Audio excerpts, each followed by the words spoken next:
Ce balado est propulsé par Kaleido, l'épargnitude qui en fait plus. Bienvenue dans l'univers à la hauteur de nos tout-petits. Je m'appelle Maggie Bélanger et le sujet que je vous présente aujourd'hui, c'en est un que je réfléchissais depuis un petit moment déjà.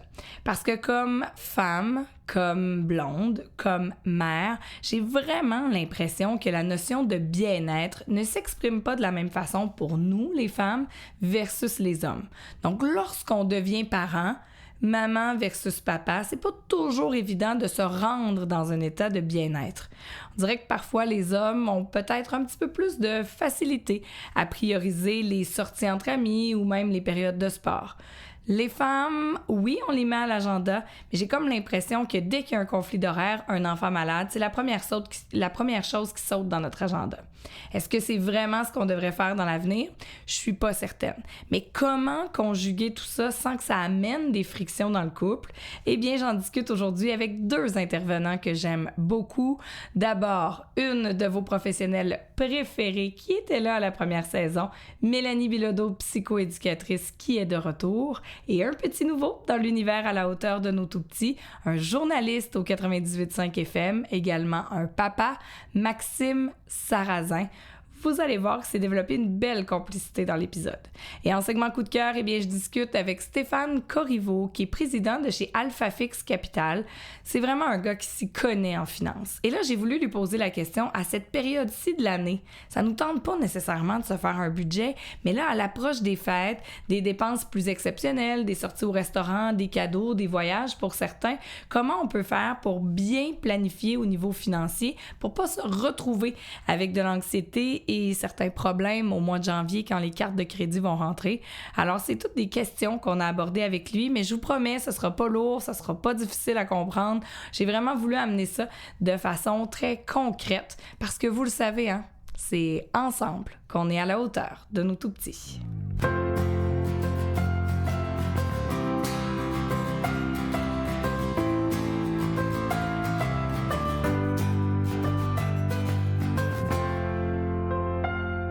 Bonjour Mélanie et Maxime, merci d'être là. Aujourd'hui, je tenais à ce qu'on parle des différences entre papa et maman. Oui, biologiquement, on est différents, parfois dans notre vision aussi, dans nos comportements. Et j'ai l'impression qu'on voit souvent ça négativement et j'aimerais qu'on essaie de tabler sur nos forces aussi comme parents. Alors, d'abord, Mélanie, peut-être, pour un papa, c'est pas toujours facile à recevoir, mais nos enfants, il y a un lien particulier avec maman, biologique. On les a portés, on leur a donné la vie. Souvent, dans les premiers mois, on allait. Et même quand ils vieillissent, je prends un exemple très banal, mais un enfant qui se fait mal, en général, ça va être maman avant papa, pas mal tout le temps. Comment on reçoit ça? Pourquoi c'est comme ça? Est-ce qu'on peut ou est-ce qu'on devrait vouloir changer ça? Bien, d'abord, il faut savoir que c'est une question d'attachement. Alors oui, la mère a porté l'enfant, elle l'a accouché, mais ça reste que les premiers mois de vie sont très déterminants dans l'attachement que l'enfant va créer avec une première figure de soin.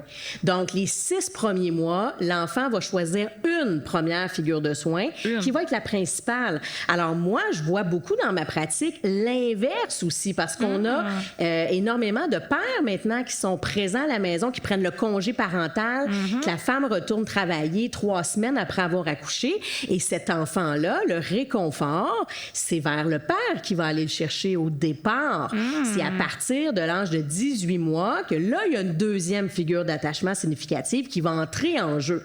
Mais là, c'est sûr que si, par exemple, le père, là, dans ce cas-ci, n'a pas été énormément présent à partir de l'âge de 18 mois, bien, ça se pourrait que l'enfant ait tendance à aller encore plus vers sa mère que vers son père. Donc, il rejette carrément le père pour tout ce qui est soins, routine, l'endormissement, le bain. Là, l'enfant proteste. « Non, je veux maman! » Mais ça, c'est normal. Ça veut pas dire que le père est incompétent puis qu'il n'arrivera pas dans l'équation un jour, tu sais. Mais à savoir, est-ce qu'on doit pousser les affaires puis insister? Non, pas nécessairement, mais oui, le père ou le deuxième partenaire, dans ce cas-ci, va avoir un rôle à jouer. Donc, je dois prendre ma place. Je dois montrer à l'enfant que je suis là. Tu peux compter sur moi, même si tu me rejettes, même si tu demandes maman, je suis encore là, puis je t'aime pareil. Donc, OK, c'est correct, tu veux maman, je vais sortir, mais si tu changes d'idée, je suis à côté. Je suis là. C'est cette répétition-là qui fait que l'enfant, à un moment donné, va se dire « Ah ouais, OK, je peux compter sur mon père aussi. » Il y a une question d'âge, là. Oui, mais comment on reçoit ça comme papa? On se sent-tu un peu rejeté ou inadéquat? Je veux dire, à un moment donné, oui, c'est sûr qu'on peut se sentir un peu rejeté, mais en même temps, moi, de la façon... Moi, j'étais relativement présent pendant les 6 premiers mois. Ma conjointe l'était aussi. Elle a été 8 mois en congé de maternité après son accouchement. Donc, c'est sûr que ce construit-là, puis elle a allaité notre enfant, donc c'est sûr que ça a construit déjà quelque chose de spécial.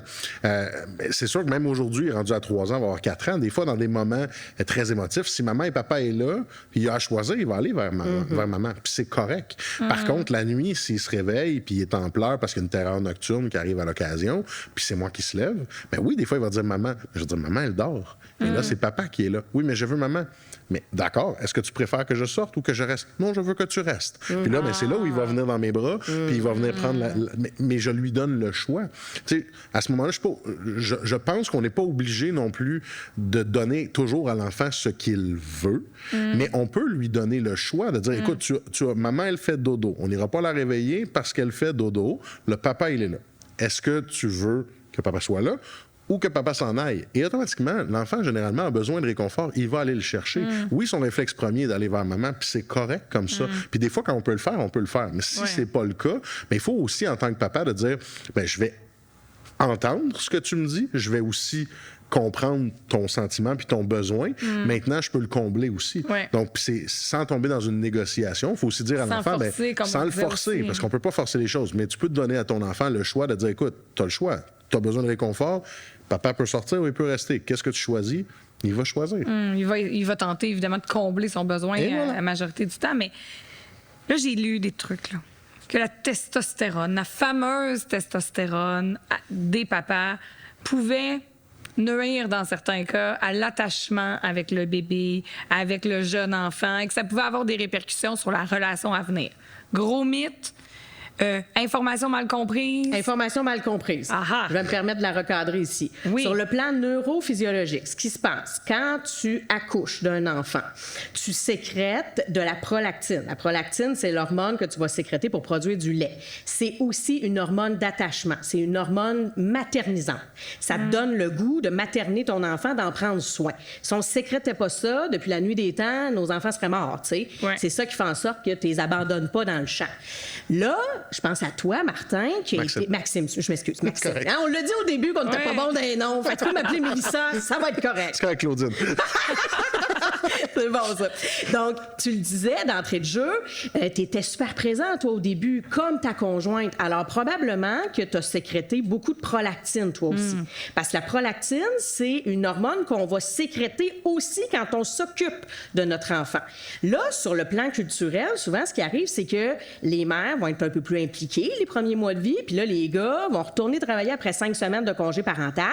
Quand ils reviennent à la maison, là, le bébé pleure un peu dans leurs bras, ils vont avoir tendance à le donner plus à la mère, et là, vont prendre moins leur place dans les soins. C'est là qu'ils vont pas nécessairement sécréter de la prolactine dans le plafond. OK?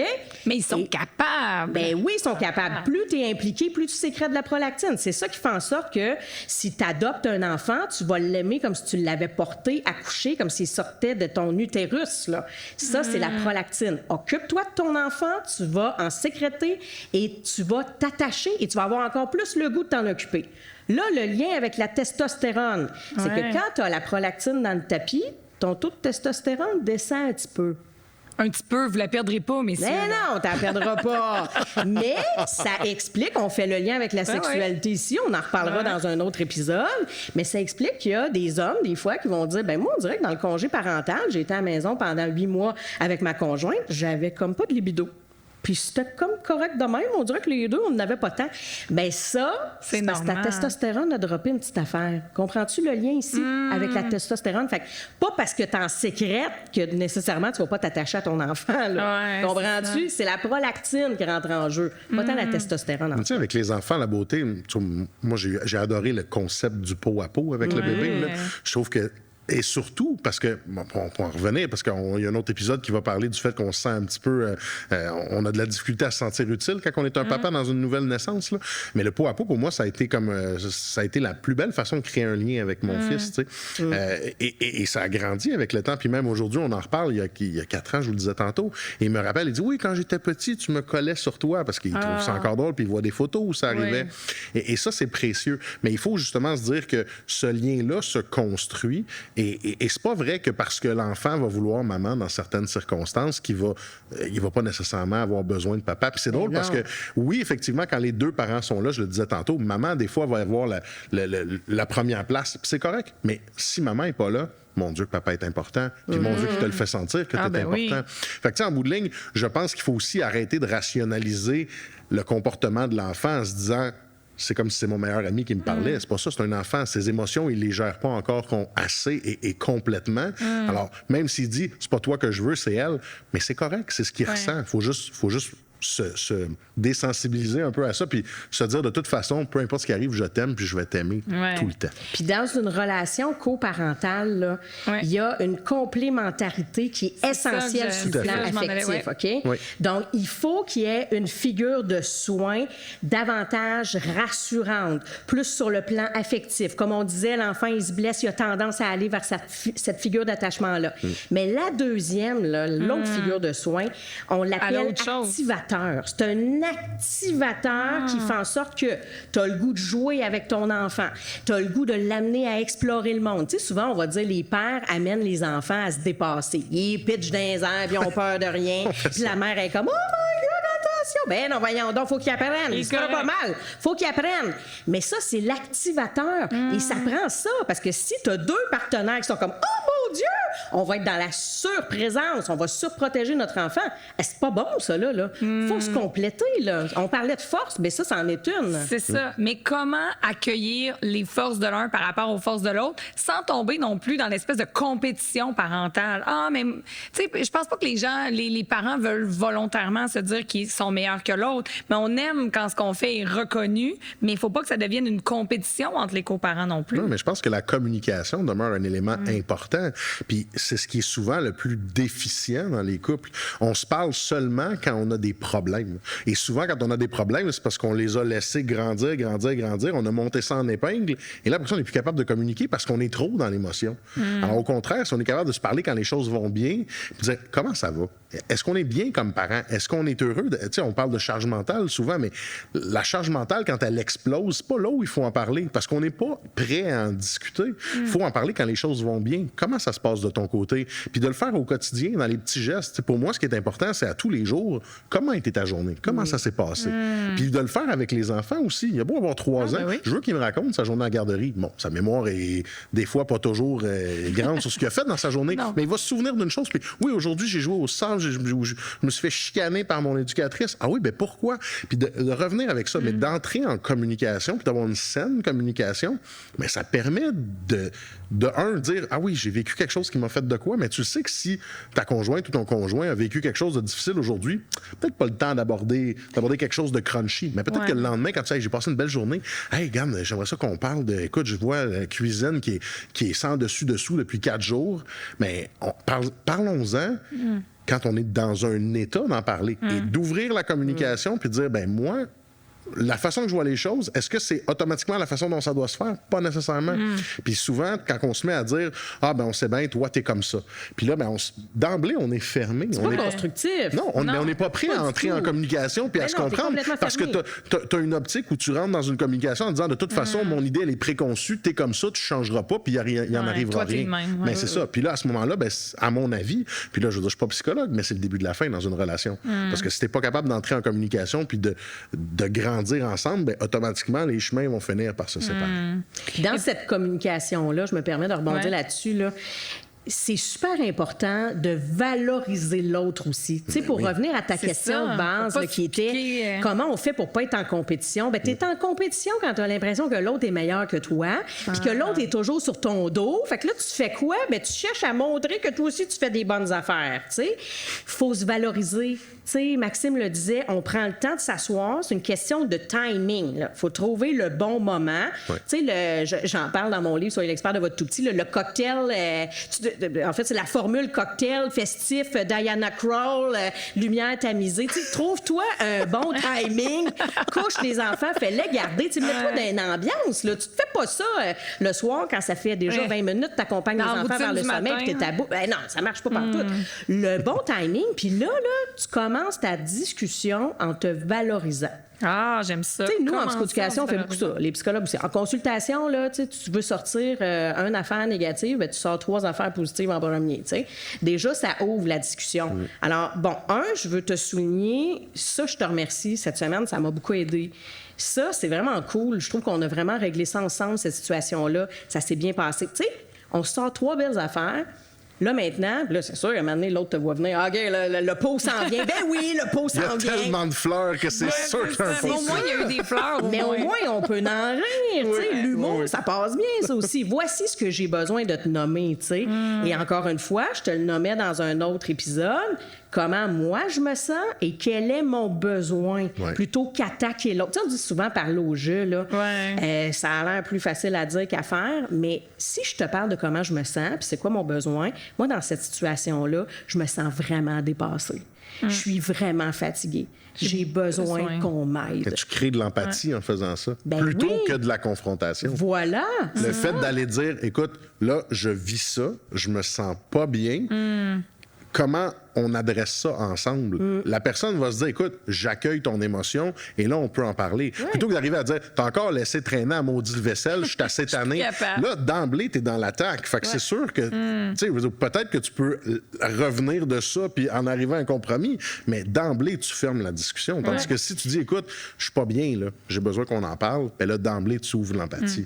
Mais justement, le fait que ce soit si difficile quand même de communiquer, là, oui, ça a l'air facile comme ça, Mélanie, quand tu le dis, là, comment je me suis sentie, quel est mon besoin, mais dans le quotidien, on sait que c'est pas toujours évident, surtout quand, en tout cas, quand ça va bien, je sais pas si vous le faites à la maison, mais nous, en général, on n'en parle pas, ça va bien. C'est plutôt quand ça commence à être croustillant que là, on aborde les questions. Ben oui. Mais pourquoi c'est si difficile d'arriver, on dirait, à accueillir l'autre, à s'ouvrir parce que ça nous rend vulnérables? On a peur d'être humilié, rejeté. Pourquoi? Bien, c'est souvent parce que notre propre besoin n'est pas répondu. Qu'est-ce qui fait en sorte que tu n'es pas capable d'accueillir l'autre, que tu n'es pas en mode empathie? C'est que je me sens confrontée, puis il y a quelque chose à l'intérieur de moi qui est ébranlé, là, c'est sûr et certain. Si je me sens compris, que je me sens moi-même accueillie, j'ai bien plus le goût de t'accueillir. Tu sais, à un moment donné, on parle de charge mentale, là. Je me tends en titi de comprendre que tu es fatigué puis que tu as besoin de t'asseoir sur le divan quand tu arrives de travailler pendant que moi, j'ai de la broue dans le toupette. Tu sais, à un moment donné, si tu m'accueilles, tu dis, comme tu nommais tantôt, Maxime, comment ça s'est passé ta journée? Hey, comment ça s'est passé pour toi? C'est quoi le bon coup de ta journée? Bien, j'ai peut-être un petit peu plus le goût de t'accueillir, tantôt quand tu vas me dire, hey, ça te dérangerait-tu, j'aille m'asseoir un peu? Pour vrai, là, les enfants crient, je suis plus capable, je suis à bout, j'ai eu une grosse journée. Ben oui, mon amour, vas-y, je comprends ça, tu sais. On la fera tantôt, la vaisselle, tu sais. Ben oui, c'est trouver des compromis. Travail d'équipe. Mais c'est ça aussi, c'est que souvent, on arrive dans un état où, on parle de charge mentale, les parents vont se la diviser sans même s'en parler. Puis automatiquement, il y a un des deux parents qui finit par en prendre plus. Puis souvent, c'est vrai, c'est la maman qui en prend plus. Puis c'est à peu près partout dans les couples. Après ça, c'est de se dire, justement, je vois que tu en prends un peu plus. Ben, gars, selon les horaires, il y a des parents qui travaillent plus que l'autre. Ben, c'est sûr qu'automatiquement, il y a un équilibre qui doit se faire. Mais à partir de ce moment-là, qu'est-ce qu'on est capable d'équilibrer? Puis ça, c'est sans parler avant que ça devienne que ça fonctionne pas. Que ça soit trop mais trop de dire émotif, comment ça va? Hey, écoute, je viens de me claquer 2 brassées de lavage, j'ai parti de la vaisselle, j'ai fait le souper, puis en plus, j'ai préparé les lunchs des enfants pour demain. Mais peut-être que c'est beaucoup. Peut-être que, OK, mais au lieu de les avoir fait là, peut-être que moi, je suis arrivé plus tard, mettons, tu aurais pu me laisser le lavage pour que je le parte plus tard, quitte à ce que je le mette dans la sécheuse avant de me coucher, puis demain, il sera plié.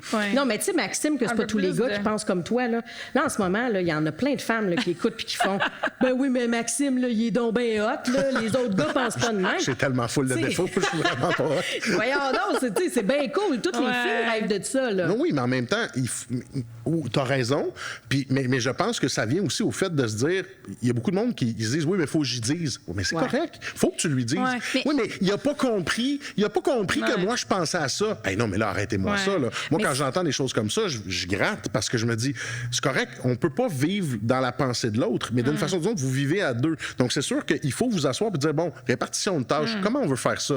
Et disons-nous-le, mais ça aussi, on en parle dans un autre épisode. Oui. Et on a amené la notion de se responsabiliser parce que on parlait tantôt de vaisselle, de choses qu'on voit. Mais la planification, je pense que c'est peut-être une des choses qui la plus lourde pour les mamans, planifier l'épicerie, planifier les rendez-vous, planifier. En même temps, quand on demande de prendre un rendez-vous, puis il faut faire 5 reminders pour qu'il soit pris, c'est parce que l'autre personne n'a pas pris sa responsabilité de gérer le rendez-vous. Tu sais, c'est tout ça aussi qu'il faut c'est que voir. l'autre personne, là, le partenaire ou la partenaire, devient une employée de la PME familiale. Et ça, c'est faut pas que ça soit ça. Non, c'est T'es ça. deux associés, deux gestionnaires. Je me déresponsabilise d'une tâche. Je me dis, OK, c'est toi qui prends le rendez-vous pour les dents des enfants. Ouais, mais si ça fait 3 fois qu'il oublie, on fait quoi? Je comprends, mais ton but, là, c'est de te dire, écoute, quand est-ce que tu veux qu'il aille chez le dentiste? Ben, je voudrais qu'avant Noël, on soit allé chez le dentiste. Parfait, je te donne ça. Tu n'as pas besoin de faire de reminder. S'il n'y a pas été, par exemple, avant Noël, puis ça se fait pas, là, vous aurez une bonne discussion. C'est ça. Ça, c'est la problématique. Mais si tu lui dis, écoute, moi, mon objectif, c'est qu'avant Noël, il soit allé chez le dentiste, organise-toi. Qui a appelé cette semaine, la semaine prochaine, dans 3 semaines, dans 4 semaines, c'est plus ton problème. C'est à lui ou à elle, dans les circonstances, de prendre cette tâche-là. Et le problème dans la surplanification, c'est que la personne se dit, oui, je me déresponsabilise, je délègue, mais je délègue pas vraiment parce que je vais continuer à faire de la micro-gestion. Puis ça, on le vit beaucoup dans notre quotidien professionnel aussi, des gestionnaires qui délèguent, mais qui micro-gèrent en même temps. Mais ça, c'est pas délégué, c'est distribué. Et voilà, puis c'est pas comme ça. Puis c'est ça qui crée des frictions. C'est d'ailleurs un épisode que vous aurez la chance de voir qui s'appelle On s'emballe. Planifier sans crouler sous la pression, mais là, il faut déjà se laisser. Mais en tout cas, ce que je retiens de notre discussion aujourd'hui, valorisons quand même les forces des deux parents. Et c'est tellement important que le papa et la maman, ou les deux coparents, soient différents, aient des qualités et des défauts différents parce que ça va devenir de magnifiques compléments pour nos enfants qui vont se retrouver dans des parcelles de tout ça. Et qu'on se parle. Oui, merci beaucoup. Parlons-nous.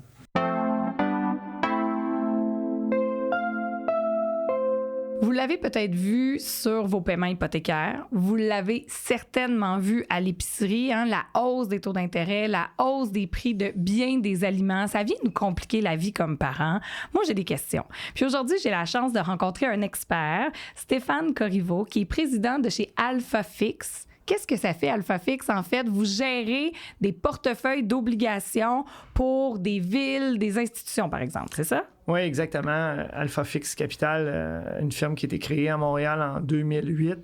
On est maintenant, dans le fond, à plus de 11,5 milliards d'actifs sous gestion provenant de 85 clients à travers le Canada, mais la majorité au Québec. OK. AlphaFix est vraiment spécialisé dans les revenus fixes. Donc, ça veut dire tout ce qui se passe avec les obligations dans une caisse de retraite ou un placement, on peut avoir des actions, des obligations. Nous, on est concentré avec une équipe de 24 professionnels juste en obligations. Okay. Notre partie, si on veut, la plus sécuritaire souvent dans nos placements. Exact. Donc là, quand je parle de hausse des taux d'intérêt, d'inflation, pour vous, c'est votre quotidien.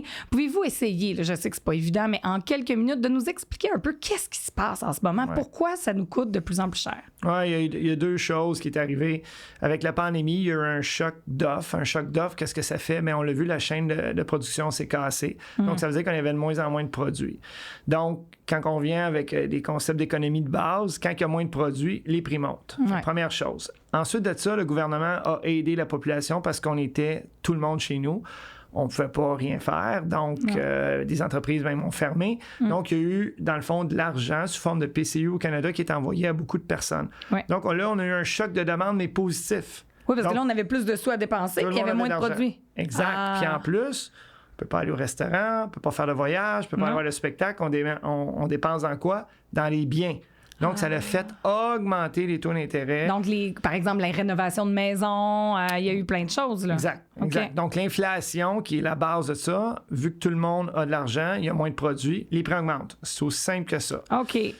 Mais là, en même temps, on le vit tous. Nos salaires n'ont pas nécessairement augmenté au même rythme que l'inflation. Et là, moi, je vois là, les fêtes qui s'en viennent, les demandes de cadeaux des enfants. Eux autres, l'inflation, ça les fatigue pas bien quand ils regardent leur catalogue de Noël.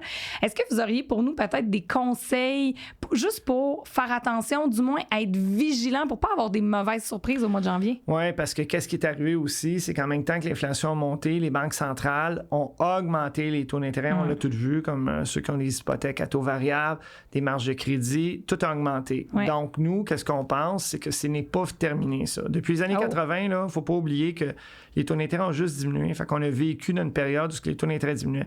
Là, on s'en va dans une période où les taux d'intérêt augmentent. Fait que ton point est excellent. Il faut faire attention. Il ne faut pas dire que ça va juste durer 3-4 mois pour être correct. On dirait que pour nous, c'est pas tangible. Comme vous l'avez dit, on l'a pas vécu. T'sais, moi, je me souviens de mes parents qui me disent notre première maison, 20 de taux d'intérêt, 13 Puis on dirait que nous, on se dit, voyons, c'est comme c'est un passé lointain, mais pas tant que ça. Non, puis il faut faire attention. Les taux d'intérêt, on pense pas qu'ils vont monter à 20, mais on se souvient qu'avant la pandémie, ils étaient à 0. Ils vont peut-être finir l'année autour de 4,5-5. Si vous avez une hypothèque, c'est presque 4 ou 5 de plus fois le montant de votre hypothèque.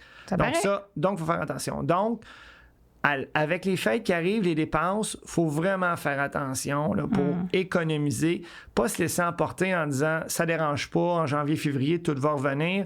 Nous, on pense que malheureusement, il va falloir apprendre à vivre avec une inflation beaucoup plus élevée parce que, comme tu l'as dit, les salaires n'ont pas suivi, mais les salaires vont suivre. Je ne connais aucun syndicat ou groupe d'employés qui va accepter une augmentation de salaire de 2 pour 5 ans. Ça n'existe pas, ça. Non. Donc, les salaires qui composent le 2/3 presque de l'économie. Okay? Donc, quand même, les salaires, le 2/3 de l'économie. C'est super important parce qu'on a une économie qui a des biens et services. Dans le fond, les biens diminuent de plus en plus, puis comme effectivement l'économie de nos grands-parents, là, où est-ce qu'on était, dans le fond, une économie de services, une économie de biens, on est rendu une économie de services. Donc, les salaires sont super importants et eux vont commencer à augmenter.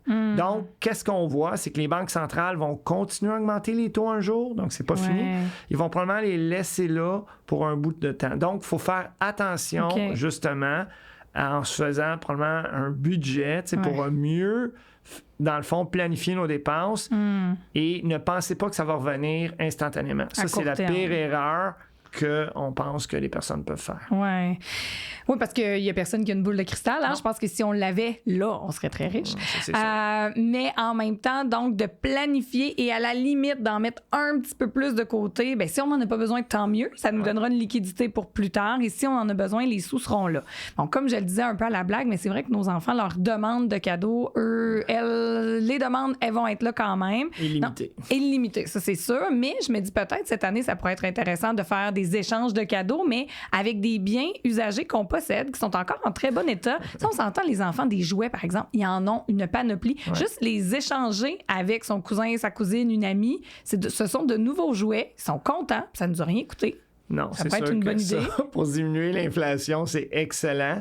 Puis je pense qu'il va falloir trouver des trucs parce qu'on l'a vu, juste l'inflation alimentaire qu'on n'a pas le choix de payer, ça va falloir payer. Fait que des choses qui sont moins, qu'on est obligé de faire, oui, c'est des bons trucs, ça, Maggie, puis il faut effectivement les utiliser. Oui, puis je me dis c'est bon pour l'environnement en même temps. Mais là, si justement on dépense un petit peu moins dans les cadeaux de Noël comme traditionnels, là, comme les jouets, les vêtements ou autres, est-ce qu'on pourrait, par exemple, demander aux grands-parents de nous offrir des cadeaux soit sous forme de placement, là, je pense au régime enregistré d'épargne-études, ou même sous forme de sous que nous, on va mettre en placement. Est-ce que ça pourrait être une bonne idée? Parce qu'on est serré là, pour épargner. C'est une super bonne idée. Les régimes enregistrés d'épargne-études sont, selon moi, le plus beau cadeau qu'on peut faire à nos enfants, parce qu'il ne faut pas oublier qu'il y a des subventions en partant, donc de 30 à 60 %. Et quand on regarde les marchés financiers, puis encore une fois, on a une boule de cristal, mais il y a un petit peu de buée dedans, c'est certain que ça va être très difficile les prochaines années. Donc, s'il y a quelqu'un quelque part qui s'appelle les gouvernements, que quand vous mettez $1, bonifie ça de 30 %, je vous dis, ça n'existe pas un placement aussi intéressant que ça présentement dans le marché. Et là, je tiens à ce qu'on le répète, là, ce fameux 30 %-là, il arrive à court terme. Là, moi, je regarde, je dépose, disons, les sous pour mes enfants, puis là, ça arrive. Donc, ça fait ce qu'on appelle de l'intérêt composé. Là, le 30 % il va pas arriver au moment de retirer. Donc, si on veut, pardonnez-moi l'expression, mais on fait de l'argent sur le dos du gouvernement. Exact. OK. Donc, c'est la magie de l'intérêt composé. En actuariat, on apprend ça là, comme au départ. Mais c'est effectivement, si à place d'investir 100 $ avec un taux d'intérêt, exemple, même en obligation qui donne 4 % mais si j'ai 130 $, effectivement, au fil du temps, ça fait juste augmenter. Puis c'est justement, dans le fond, des solutions à utiliser. Oui, donc qui fait que ce placement-là devient un placement encore plus intéressant. Et je pense qu'il faut penser même à long terme comme parents. C'est un beau cadeau de donner à nos enfants l'opportunité de choisir le métier de leur choix. Mais oublions pas, là, si on veut être un petit peu égoïste, que c'est de l'argent que nous, on n'aura pas aussi à sortir de nos poches dans 15 ans. Non, puis c'est sûr que qu'est-ce qu'on veut pour nos enfants, c'est leur donner des instruments pour justement qu'ils peuvent arriver à développer leur plein talent. Et l'éducation, pour moi, c'est la clé. Ouais. Donc, c'est un investissement du gouvernement. Ils nous donnent l'argent, mais en plus, on investit dans nos enfants qui vont leur permettre de faire leur choix de leur carrière pour exprimer leur talent qu'ils veulent dans le futur. Donc, super important. Et pas être restreint. Donc, le mot que je retiens de notre entretien, prudence pour Noël 2022. Merci beaucoup, Stéphane. Et voilà, c'est ce qui complète cet épisode. Si les questions d'aujourd'hui, vous les avez aimées, voire même adorées, n'hésitez pas à commenter sur nos réseaux sociaux, que ce soit sur Facebook ou Instagram, les pages à la hauteur de nos tout-petits. Vous pouvez également vous abonner via la chaîne YouTube Meggy Bélanger à la hauteur de nos tout-petits ou vous abonner aussi sur la plateforme d'écoute que vous préférez afin d'obtenir des notifications à chaque nouvel épisode.